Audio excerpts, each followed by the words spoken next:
앞에 말씀드린 것처럼 출애굽기도 보게 된다면 출애굽기는 세계가 다 내게 속하였나니 너희가 내 말을 잘 듣고 내 언약을 지키면 너희는 모든 민족 중에서 내 소유가 되겠고 너희가 내게 대하여 제사장 나라가 되며 거룩한 백성이 되리라. 하나님께서 목적이 있어요. 그들을 왜 애굽에서 구원해 내셨냐? 하나님의 소유, 하나님의 제사장 나라, 그리고 거룩한 백성 만들기 위해서 하나님께서 불러주셨다. 예배 공동체, 제사 공동체 만들기 위해서 그들을 불러주셨다는 겁니다. 창세기 50장과 출애굽기 1장 사이에는요, 물론 430년이라고 하지만 그거는 애굽할 때까지가 430년이고요. 모세의 이야기가 시작되어진 건 출애굽 1장 사이는 350년이라는 시간이 지나갑니다. 한 장 차이로. 시간적 공백이 있습니다. 그 기간 동안에 어떤 일들이 있게 되냐. 자, 히브리어로 샤무트라고 되어 있고요. 이름들이라고 되어져 있습니다. 엑소도스라고 해서 탈출되어져 있고요. 저희는 이제 출애굽이라고 되어 있는데 당시 애굽이라는 게 한자에서 우리나라 말로 번역이 되어지면서 애굽, 중국 사람들은 그 애굽이라고 표현을 쓰고 이집트라고 있는데 우리는 그대로 표현을 갖고 와서 애굽이라고 불렀습니다. 나라에 없는 이름이죠. 그래서 엄밀히 따지면 출애굽이라는 이름은 이집트 탈출기가 맞습니다. 그래서 이집트 탈출되어지는 이야기를 해 나가도록 하겠습니다. 기록자는 모세고요. 배경은 야곱의 가족이 70명으로 내려가고서 350년이 흐르는 시간이에요. 출애굽까지 430년이라고 얘기를 했는데 이스라엘 자손이 번성해서 강대하고 큰 민족을 이루었습니다. 하나님의 언약의 말씀대로 아브라함은 보지 못하고 죽었지만 그 시간이 지나서 이스라엘 민족들을 보니까 정말 많은 남자의 수만 군대의 수가 첫 인구 조사했을 때 60만 3,350명이 되어지는 그 수많은 사람들이 되어집니다. 그러면요, 남녀를 따지면요, 500만까지도 봅니다. 또는 200만. 그냥 절충해서 300만. 그리고 제가 이제 300만 하면은 자꾸 얘기할 때 뭐라고 얘기하냐면 300만 하면 감이 안 오시죠? 인천시 인구수가 300만입니다. 예, 그 정도의 사람들이 나오는 거예요. 그곳에 인천에도요, 산부인과나 장례식장 어마어마하게 많거든요. 그들이 광야에서 그렇게 나와서 생활하는 거예요. 40년 만에. 네. 그렇게 큰 민족이 되었다. 요셉을 알지 못하는 새 왕조, 18왕조가, 요셉 때는 12왕조였습니다. 이집트의 12왕조였다가 18왕조로 배경이 바뀝니다. 그래서 이스라엘이 그 당시에 보니까 히브리 민족들이 노예 생활을 하는 환경으로 바뀌어져 있었고, 무거운 노역으로 아들이 태어나면은 강에 빠뜨려 죽이는 그런 상황까지 가게 되었어요. 이스라엘 남아 말살 정책에 그 가운데 모세가 태어났다. 네. 기원전 1446년에서 1406년경 출애굽 과정 속에서 모압 평지에서 편집이 되어지면서 창세기 그다음에 출애굽기 이야기로 기록되어집니다. 먼저 초기 연대서는 1446년을 저희가 얘기하는데요. 왜 그러냐?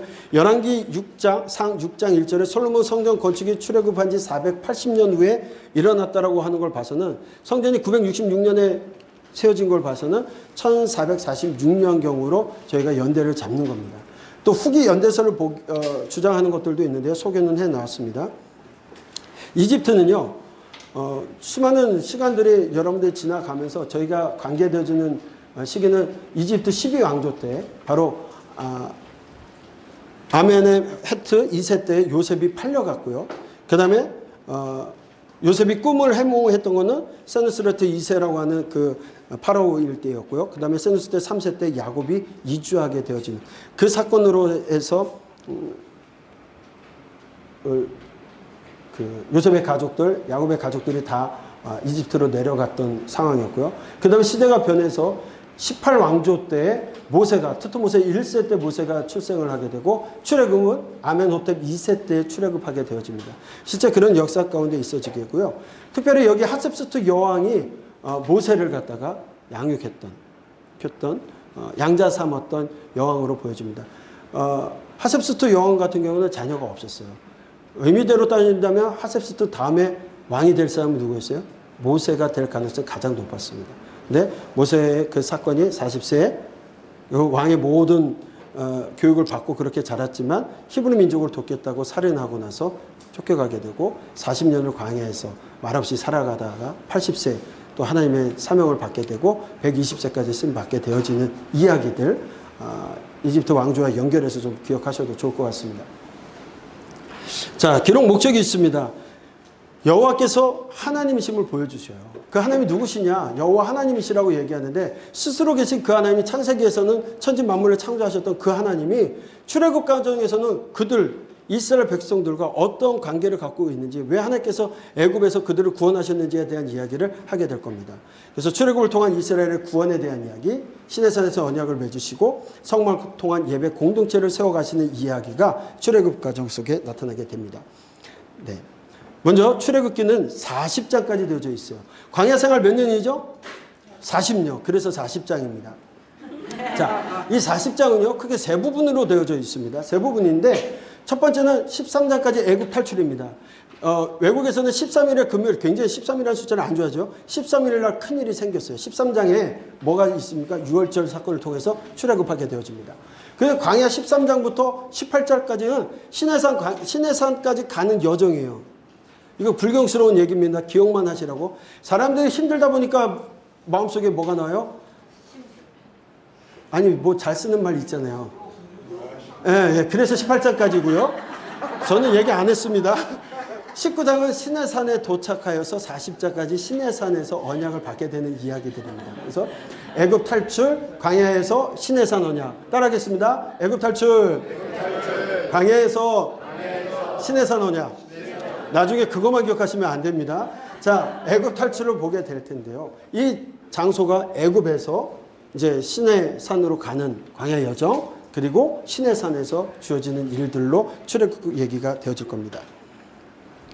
먼저 애굽에 내려간 이스라엘 백성들의 가족들이 하나님의 말씀대로 생육하고, 자손이 생육하고 불어나 번성하고 매우 강하여져서 온 땅에 가득해지니까 문제가 발생했어요.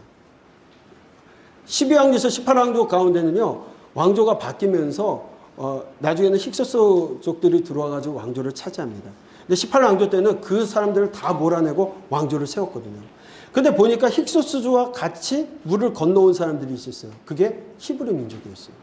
그러다 보니까 이 히브리 민족들이 강해지고 번성하고, 그러니까 그들을 가만둘 수가 없는 겁니다. 노예로 전락시키고. 그런데도 고된 일을 시킴에도 불구하고 그들이 자꾸 번성해. 하나님 뜻 가운데. 그러니까 남아들을 낳게 되면 죽이려고까지. 그렇게 일들이 벌어지는 상황 속에서 학대받고 있는 모습을 보게 되어집니다. 예, 요셉의 총리, 그 내용이 이제 쭉 얘기가 되었던 이야기고요. 네. 나일강, 네, 피라미드. 그들이 이제 벽돌을 쪘을 때 제가 어떤 벽인지, 가정집을 짓는 벽인지 모르겠지만, 만약 피라미드에 쌓는 것처럼 그 람세스에 있는 그것들을 만들었다고 한다면 돌이 이런 돌이에요. 네. 이게요, 제가 가봤을 때요, 제 키보다도 더 커요, 하나의 돌이. 그런 돌들을 나일강 하류에서 만들어서 물이 찼을 때 배를 가지고 싣고 나서 이 사막 지역에다가 피라미드를 세워가거든요. 이 일에 동원됐느냐 알 수 없지만, 그런 일들, 바로 벽돌 짓는 일들을 그들이 고생하면서 하고 있었다. 참고로 보시라고 했고요. 그 가운데 이제 모세를 하나님께서 준비하시게 되는데, 그 여정은 너무나도 잘 아시는 얘기고, 아까 얘기한 것처럼 투트모세 1세 외동딸 하셉수스가 만약 그 외동딸 그 공주였다라면 가장 모세가 차기 파라오에 가장 근접했던 사람이었다라는 거 말씀을 드렸습니다. 그런데 하나님께서 그들의 학대되고 고생하는 것을 들으시고 하나님께서 모세를 선택하세요. 근데 모세를 선택하셨는데, 모세에게 얘기하실 때 모세가 바로 하나님의 말씀대로 순종하지는 않습니다. 자꾸 물어. 저는 말이 둔하여서 그런 이야기도 하게 되어지고, 하나님께서 떨기나무 가운데 그와 만나시는데 왜 그들을 불러주셨냐? 하나님께서 이 얘기를 하세요. 너희가 이 산에서 하나님을 섬기리니 이것이 내가 너를 보낸 증거니라. 모세를 왜 선택했냐면, 하나님께서 이스라엘 학대받고 있는 그 민족을 선택하셔서 그들을 구원해내셔서 뭐 하시기 위해서요? 이 산에서, 시내산에서 하나님 앞에 섬기게끔 만드시겠다는 겁니다. 이미 출애굽기 가족 속에 말씀을 드렸습니다. 하나님께서 그들을 하나님의 소유, 거룩한 제사장 나라, 거룩한 백성 만들기 위해서 그들을 택하셨다라고 얘기했습니다. 그러면서 말씀을 하시는데, 여러분 잘 아는 것처럼 에고 에이미, 예수님께서 말씀하시죠. 요한복음에서 7번 나는 나다, 나는 무엇이다, 나는 목자다, 나는 선한 목자다 말씀하시는 것처럼, 출애굽기에서 하나님 모세에게 말씀하실 때 먼저 말씀하신 게 나는 스스로 있는 자라고 말씀하셨어요. 그런데 이것을 다른 번역을 보니까 NLT 같은 경우에는 그것이 I am who I am이 아니라 I will be what I will be라고 되어 있어요. 나는 무엇일 것이고 나는 무엇이다. 그 다음에 설명되어지는 것이 뭐라고 얘기하냐면 나는 너희 조상 하나님 여호와이시며 곧 아브라함의 하나님, 이삭의 하나님, 야곱의 하나님이시다고 얘기해요. 너희 조상의 하나님이었던 하나님께서 너와도 함께 하시겠다는 의미를 가지고서 그렇게 표현도 합니다. 결국 하나님 누구시냐? 스스로 존재하시는 그분은 누구와? 우리 조상과 함께 하셨던 하나님이고 이제 그들과 함께 하실 하나님이시라는 것을 보여주셔요. 그리고 하나님의 이름을 영원히 여호와 하나님의 이름을 대대로 기억해낼 칭호라고 말씀하십니다. 그리고서 그들을 구원해내시기 위해서 하나님께서 모세를 보내는데 파라오에게 보냅니다. 바로를 만나서 자기 민족을 보내줄 것을 말하지만 처음에 말해서 듣지를 않습니다. 처음에 그러고 나서는 모세가 가고 났더니만 더 노역이 심해졌어요. 그러니까 백성들이 모세에게 원망을 합니다. 하나님 앞에 아니 왜 괜히 날 보내가지고 말이야. 내가 이런 소리를 듣게 해야 되나 뭐 이런 마음이 갖고 있었겠죠. 그러나 하나님께서 그에게 능력을 주시고 하나님께서 기적을 베풀게 하십니다. 출애굽기 7장부터는요. 재앙에 대한 10가지 재앙에 대한 이야기가 나옵니다. 특별히 1장부터 9장 그 다음에 10장을 얘기하게 되는데 그거 앞서서 이제 살펴볼 것이 출애굽 원인이 뭐라고 했습니까? 하나님께서 아브라함과 이삭과 야곱에게 주시기로 약속하셨던 그 땅 가나안 땅을 주기로 언약을 맺으셨어요. 하나님께서 아무 잘못도 없는 가나안 사람들을 이스라엘 사람들을 위해서 내쫓고 주시는 거냐? 아니요. 창세기 때부터 가나안은 범죄가 많았습니다. 결국 그들을 심판할 목적으로 하나님께서 이스라엘을 선택해서 사용하시는 거예요. 그걸 잘못 해석하면 아무 잘못 없는 사람들을 하나님 선택한 선민만을 위해서 폭력을 행하시는 무서운 심판의 하나님처럼 보이는데 그렇지 않습니다. 창세기 때부터 가나안의 죄악이 땅이 요동칠 만큼 그런 제약들이 있었다는 거죠. 출애굽의 목적은 하나님께서 여호와이신 줄 알게 하기 위함이다. 그리고 그 백성으로 여호와께서 그들이 하나님의 되게 하시기 위하여 하셨다. 자, 출애굽을 시키시는데 10가지 재앙을 통해서 하십니다. 여러분 생각해 보십시오. 하나님께서 능력이 없으셔가지고 10가지 재앙을 주실까요? 단 한 번에 하나님께서 그들을 끌고 나오실 수가 없으실까요? 아니죠. 분명히 하나님은 가능하세요. 그럼에도 불구하고 10가지 재앙을 주시는 것은 의미가 있는 거예요. 그 10가지의 심판이요. 애굽에서 믿고 있었던 수많은 신들에 대한 심판이에요. 그걸 통해서 무엇 하시고자 하는 거냐면 히브리 민족에게 하나님이 누구신지를 보여주셔요. 또한 히브리 민족에만 보여주시는 것이 아니라 파라오와 이집트 사람들에게도 보여주시는 거예요. 결국 파라오나 이집트 사람들도 그 말씀을 듣고 하나님을 알기를 원하셨다는 거죠. 나중에 보면 출애굽하는 과정에 숨없이 많은 사람들이 섞여 있는 무리들이 같이 나오거든요. 결국 하나님이 누구신지를 깨달은 사람들이 히브리 민족, 유대인들만이 아니라 섞여서 나오게 된다는 거죠. 하나님께서 이것을 자기 현현, 자기 계시라고 얘기를 합니다만 반복되어지는 것이 그런 심판 이후에 하나님께서 말씀하시는 것이 있어요. 내가 이렇게 하리니 저희가 나를 여호와인 줄 알리라. 왜 9번, 10번의 심판을 주셨다고요? 그들이 여호와 하나님을 알게 하기 위해서 그렇게 하셨다. 재앙을 통해서 스스로 계신 여호와 하나님이 누구신지를 알게 하기 위해서 그랬다는 거고요. 그것이 이스라엘 민족뿐만이 아니라 그 백성들에게도 이집트에 있는 그 백성들에게도 함께 그렇게 알기를 원하셨다. 자, 나일강 10가지 재앙 가운데 이제 나일강 피 재앙 이것들이 다 이런 신들을 심판하는 내용들이다. 조금 빠르게 넘어가도록 하겠습니다. 개구리 재앙, 이재앙, 파리 재앙, 가축의 돌림병, 악성 종기 재앙. 이런 재앙 하나하나가요. 한 번 내리면 거의 이집트는 박살 난 겁니다. 그런데도 파라오는 강팍해져요. 처음에는 강팍해지자 나중에 하나님께서 그가 회개치 못하게 강팍해 하세요. 결국 기회를 주셨을 때 그가 돌이켰어야 되는데 보내겠다 하다가 심판이 물러가면 다시 강팍해지고 우박재앙. 그리고 그 여러분 우박과 불이 내려서 이미 다 초토화된 겁니다. 그리고도 남은 것들 숨겨놓은 것들에 대해서 메뚜기가 나오는데요. 메뚜기 때가 한번 지나고 나면요. 나중에 여러분들 요엘서에서도 나오지만 아무것도 안 남아요. 식물은 다 먹고 지나가는 거예요. 그리고 나서 암흑. 그들이 그렇게 믿었던 태양신 가려지고 오히려 이스라엘 백성들이 있는 그 땅 거기에만 햇빛이 나옵니다. 그런 일들을 통해서 그가 깨우쳤어야 되는데 그때도 강박해집니다. 마지막 10번째 재앙, 생명을 거두어 가시는 첫째들을 다 죽이는 그 사역을 통해서 그들은 이제 패스오버 일들이 되어집니다. 6월절은요, 태양신 라, 초태생의 죽음에 대한 이야기를 합니다. 초태생의 죽음은요, 인방과 설주에 어린 양의 피를 바른 집은 넘어가겠다. 그래서 유월, 넘을 월자를 써가지고 패스오버 되었다.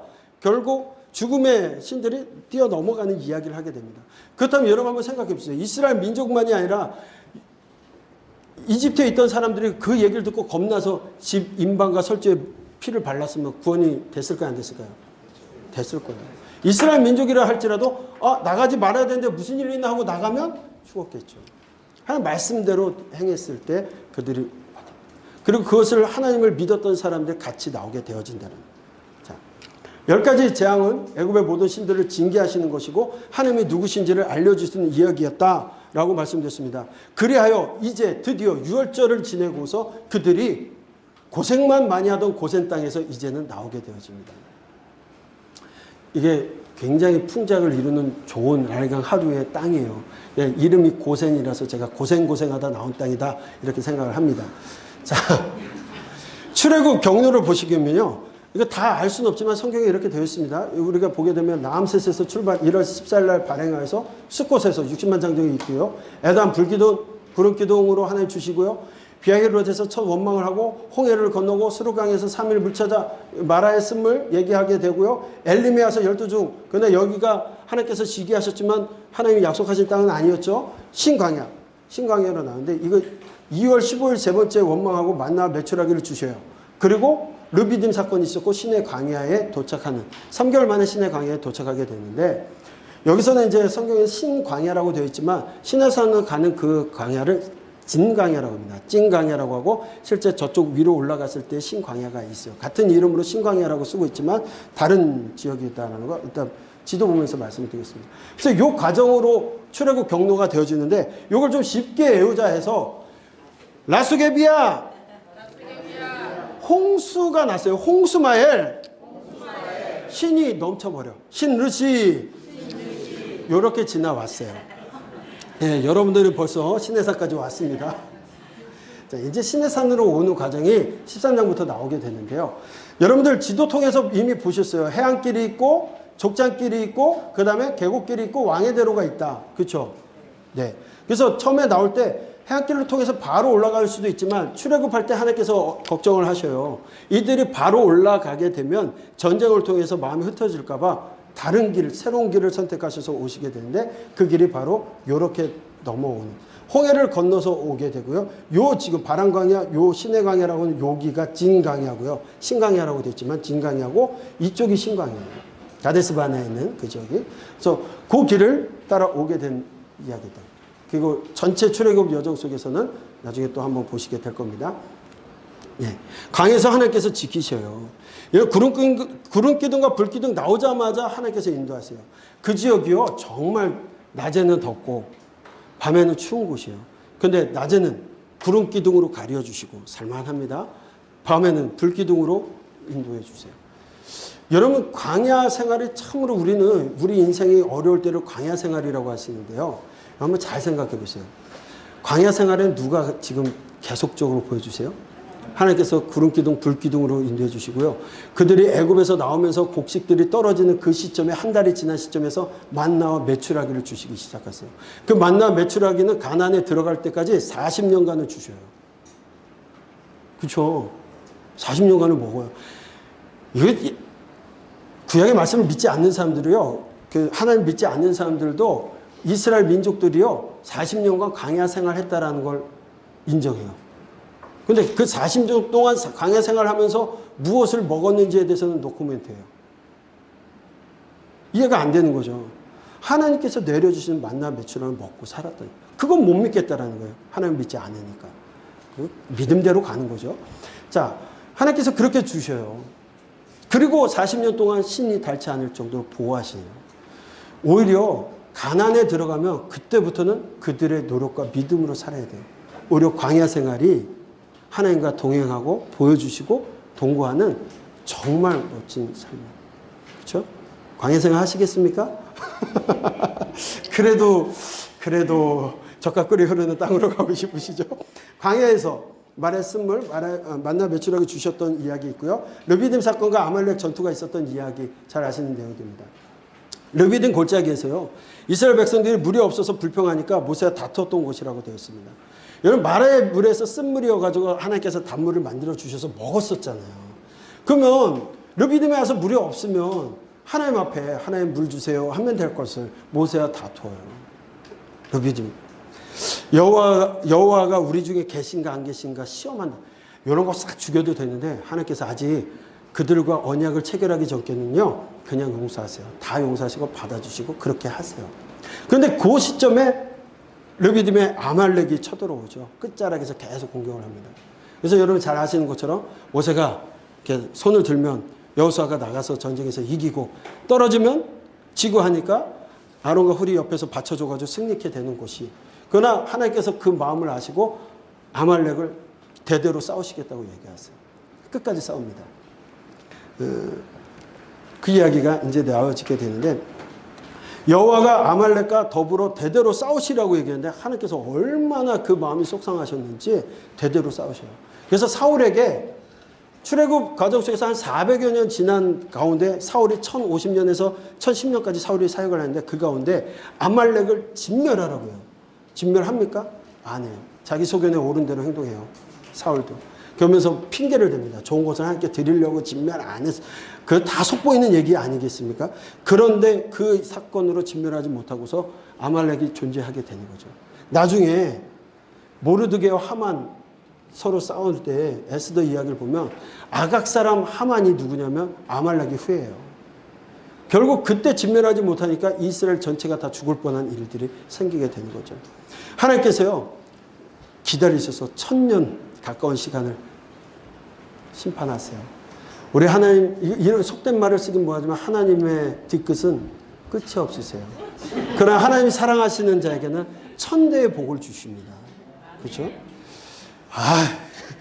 예, 끊을 거 끊어야 됩니다. 그리고 이제 시내산에 도착해서 하나님께서 율법을 주시는데요. 첫 번째 이제 율법을 주시는 이야기.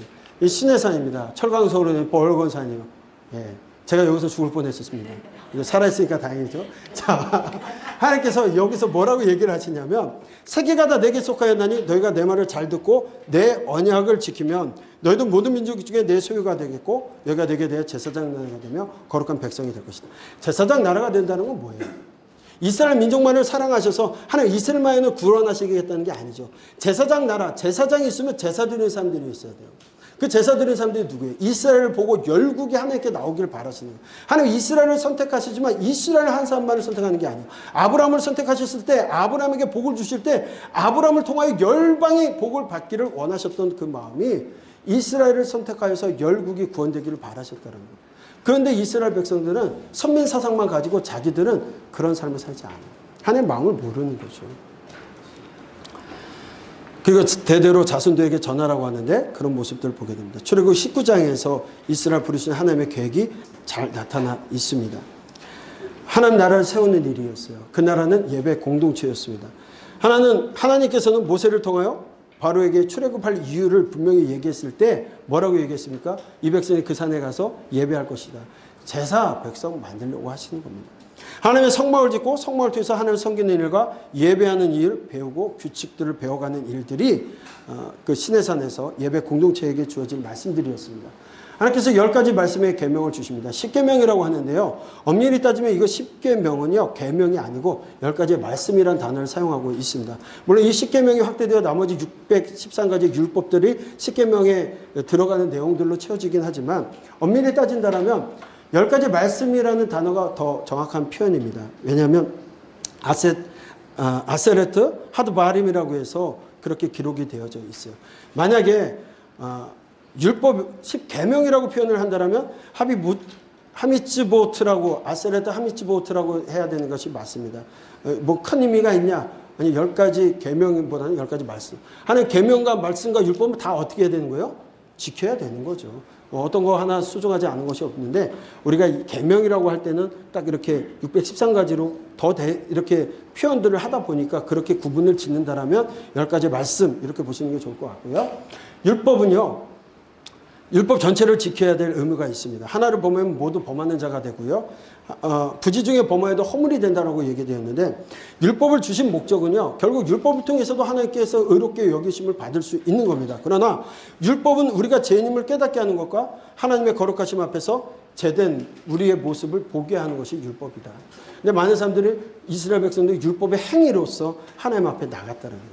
율법을 주신 참뜻은 모르고 행위적인 노력만을 해요. 나중에 보면 호세아나 모든 예언자들이 얘기하는 것이 너희들이 드리는 제사, 상번제 모든 것들이 신물난다라고 얘기하는 것은 하나님에 대한 마음이 없이 그저 행하는 행위, 형식적인 행동, 그거에 하나님께서 신물난다라고 말씀하시거든요. 네. 그리고 나서 이제 종에 관한 법들이라든가 율법에는요 도덕법과 살해법, 판결, 사회법이 있고요. 그 다음에 의식법, 제의법이 있습니다. 특별히 우리가 20장에서는 10가지 삶의 원리에 대해서 얘기했다면 21장부터 23장까지는 사회법에 대한 이야기를 하면서 42개 정도의 사회법에 대한 이야기들을 해나가고 있다는 거 기억하시면 좋겠고요. 동해복습으로 넘어가겠습니다. 자, 그들이 하나님 앞에 이제 언약을 받고 나서 뭐 합니까? 분명히 약속을 해요. 언약서를 가져다 백성들에게 모세가 낭독하게 하였을 때 그들이 이르되 여호와의 모든 말씀을 우리가 뭐 하겠다고요? 준행하리라고 약속을 해요. 그리고 준행합니까?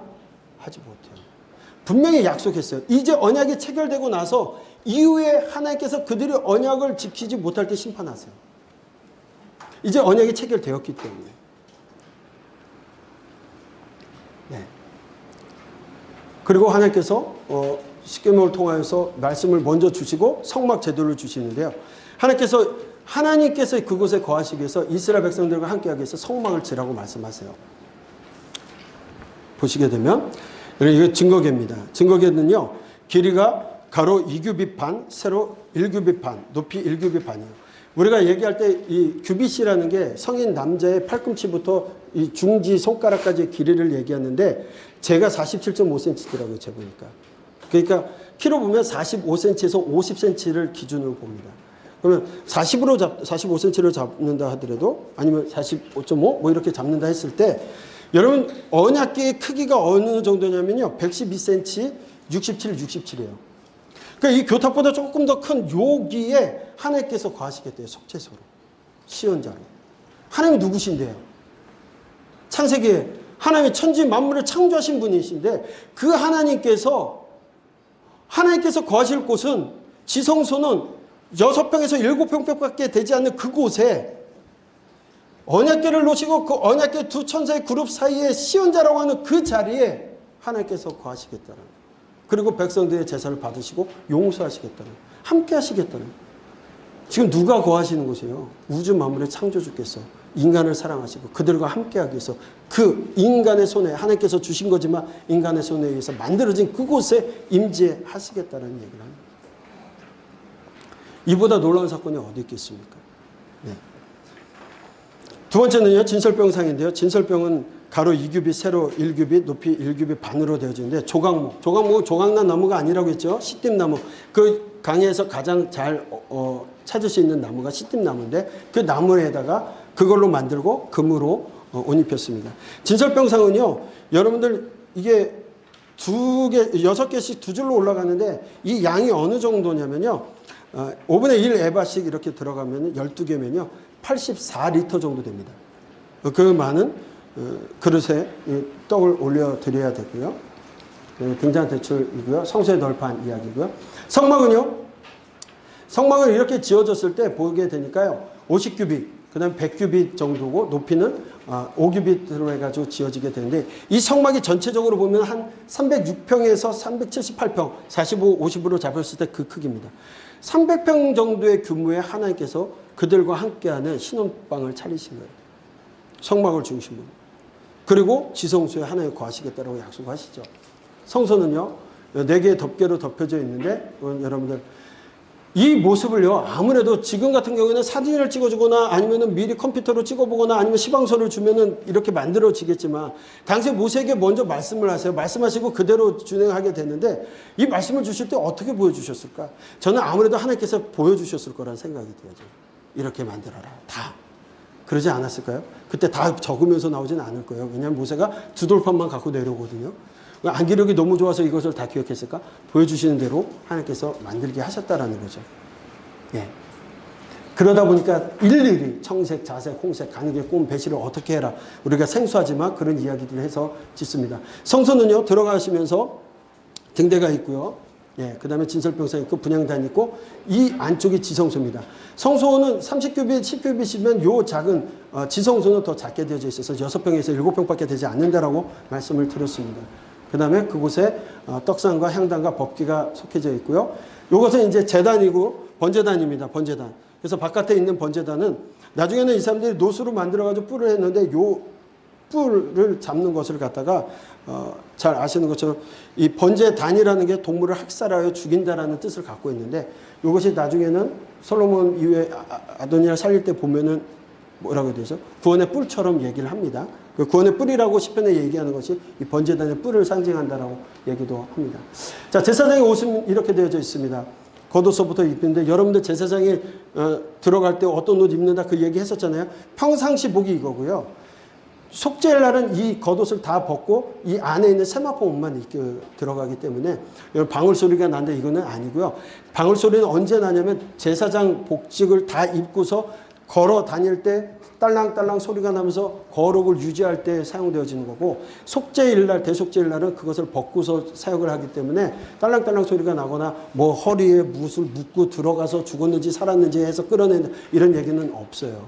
있는 얘기가 아니고 성경에도 얘기한 여러분들 선생님 말씀하셨던 그런 거에도 없고요. 그들이 얘기하는 다른 어떤 서적에도 그런 내용이 없어요. 누군가 한 분이 얘기하니까 따라만 했을 뿐이고 그 내용 근거가 없습니다. 그리고 요 흉패에는 12지파를 상징하는 보석들을 달고 있고요. 분향단 이야기입니다.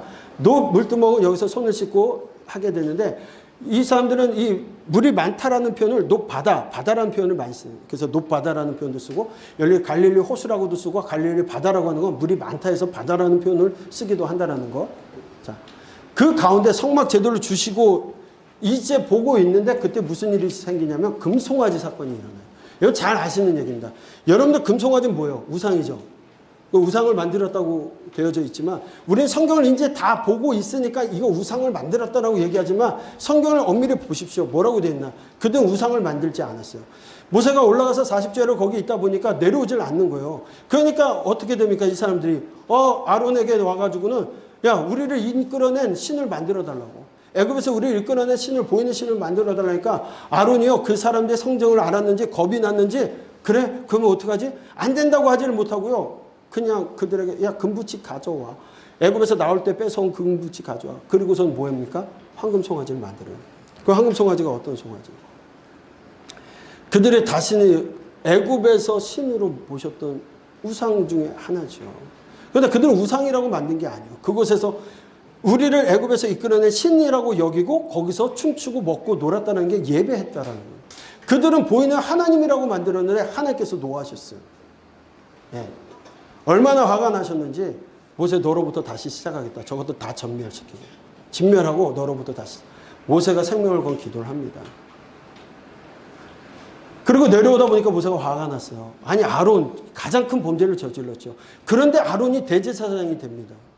이해가 되지 않죠? 그게 은혜입니다. 하나님의 은혜예요. 아론이 대제사장이 된 건 달리 표현할 수가 없어요. 하나님의 은혜입니다.